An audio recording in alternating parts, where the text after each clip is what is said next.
انگریز نے سوچا آخر یہ روزے کیوں رکھوائے جاتے ہیں؟ آپ یہ نہ سوچیں کہ کملی والے کی ہر ادا کو انگریز نے چھوڑ دیا ہے، کبھی نہیں چھوڑا۔ میرے آقا کی ہر ادا، میرے آقا کی ہر سنت، میرے آقا کا ہر فرمان، میرے حضور کی زندگی کا ہر شعبہ انگریز نے اپنی زندگی میں شامل کیا ہے۔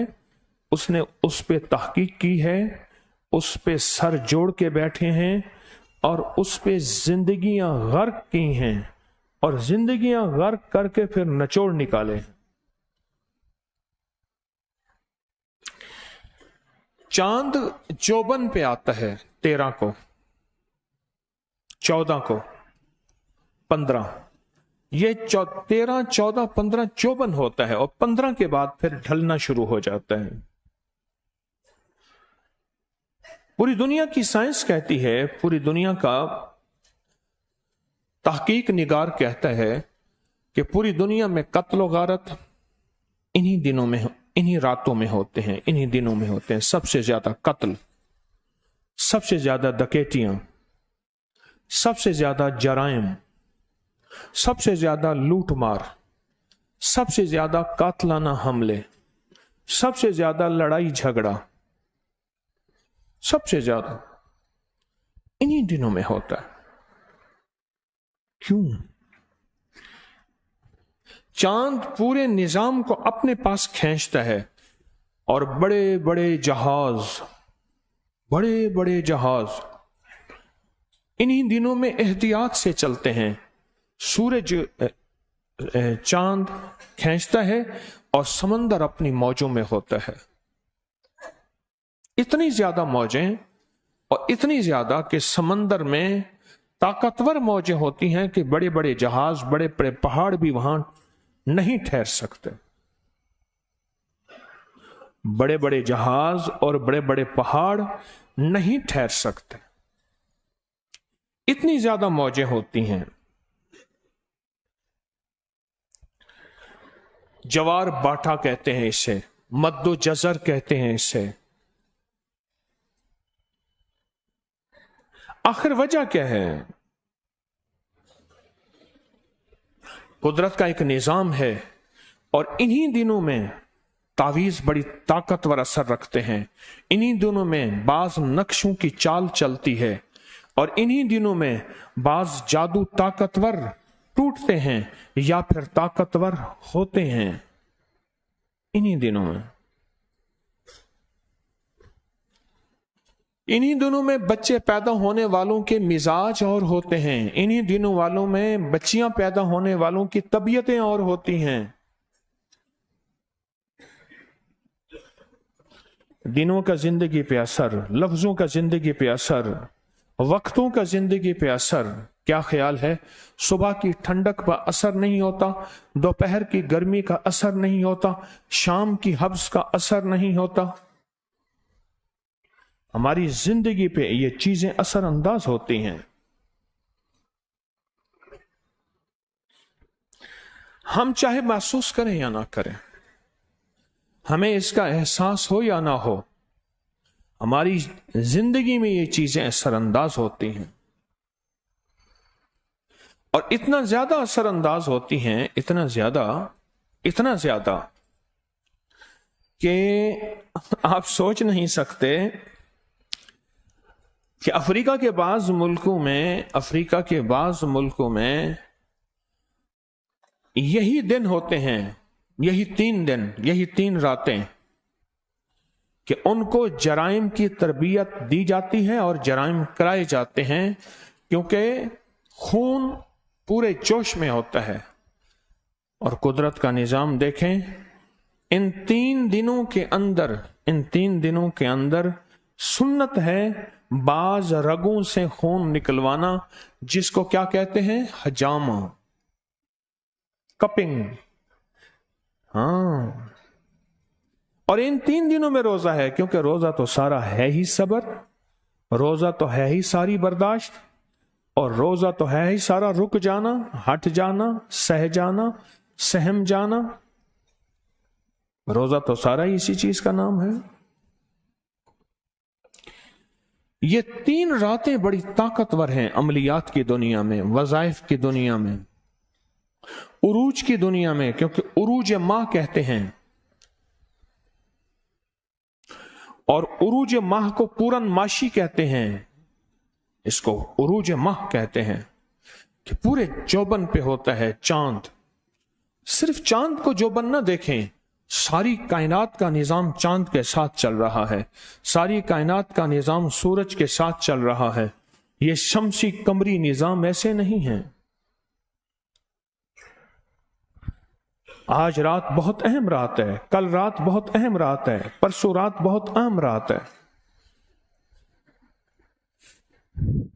ان راتوں میں ایک عمل بتایا کرتا ہوں، ننگا سر ننگے آسمان، ننگے سر ننگا آسمان۔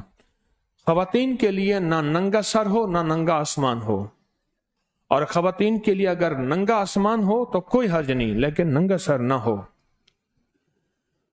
مرد کے لیے ننگے سر اور ننگے آسمان، باوضو ہو کر ہلکا پھلکا چلتے ہوئے سورت فاتحہ پڑھنی۔ وضو نیا کر سکتے ہیں، وضو ٹوٹے وضو نیا کر سکتے ہیں،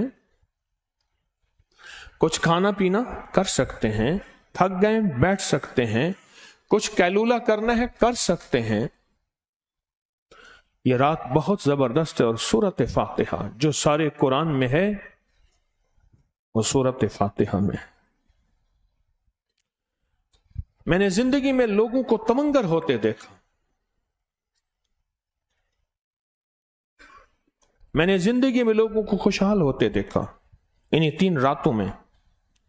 میں نے زندگی کو لوگوں کو بے اولادوں کو صاحب اولاد ہوتے دیکھا، میں نے لوگوں کی نسلوں کو ولایت کے تاج پہنتے دیکھا، جن کے ماں باپ شاکی تھے اور شکایت کرتے تھے کہ ہماری اولاد اور ہماری نسلیں جو ہیں وہ باغی ہیں، خود ہم سے باغی ہیں، اور دین سے باغی اور کلمے سے باغی ہیں۔ میں نے ان کی زندگی میں حیرت انگیز تبدیلیاں دیکھی، بہت زیادہ تبدیلیاں دیکھی، بہت زیادہ۔ یہ ایک ایسا عمل ہے کہ جب بندہ سورت فاتحہ پڑھتا ہے نا، فرمایا جب سورت فاتحہ نازل ہوئی تھی تو آسمان کا ایک ایسا دروازہ کھلا تھا جو قیامت تک پھر نہیں کھلے گا، اور وہ صرف سورت فاتحہ کے لیے کھلا تھا۔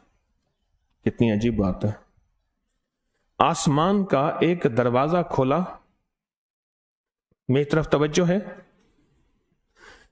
جو صرف سورت فاتحہ کے لیے کھلا، اور اس کے بعد قیامت تک کبھی نہیں کھلے گا۔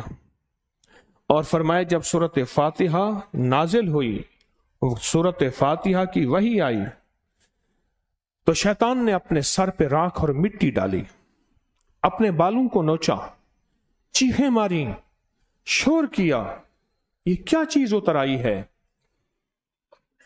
اس میں گناہوں سے شفا ہے، اس میں کینسر بیماری سے شفا ہے، اس سے روگوں سے شفا ہے، اس سے قرضے کی بیماری سے شفا ہے، اس سے مرض کی مرض تکلیفوں مشکلات سے شفا ہے، اس میں جادو جنات کا علاج ہے، اس میں بندشوں کا علاج ہے، اس میں ناکامیوں کا علاج ہے، اس میں نسلوں کا علاج ہے، اس میں نسلوں کی دولت کا علاج ہے، اس میں نسلوں کی بخت کا، محبت کا، مروت کا علاج ہے، اس میں نسلوں کے نصیب کا علاج ہے۔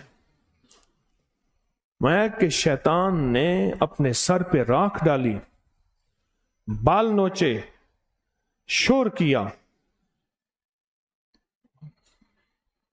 کہ یہ کیا چیز اتر آئی، اور ایسی چیز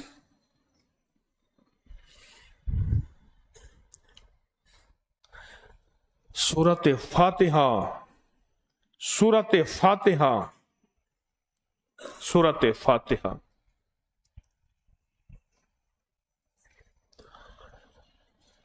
ان 3 دنوں میں اگر آپ پڑھ لیں، اور 3 دنوں میں نہیں، صرف رات کے تھوڑے سے حصے میں، اور رات کے حصے میں کتنا وقت بنتا ہے بتائیں جی؟ 3-4 گھنٹے سارے بنتے ہیں۔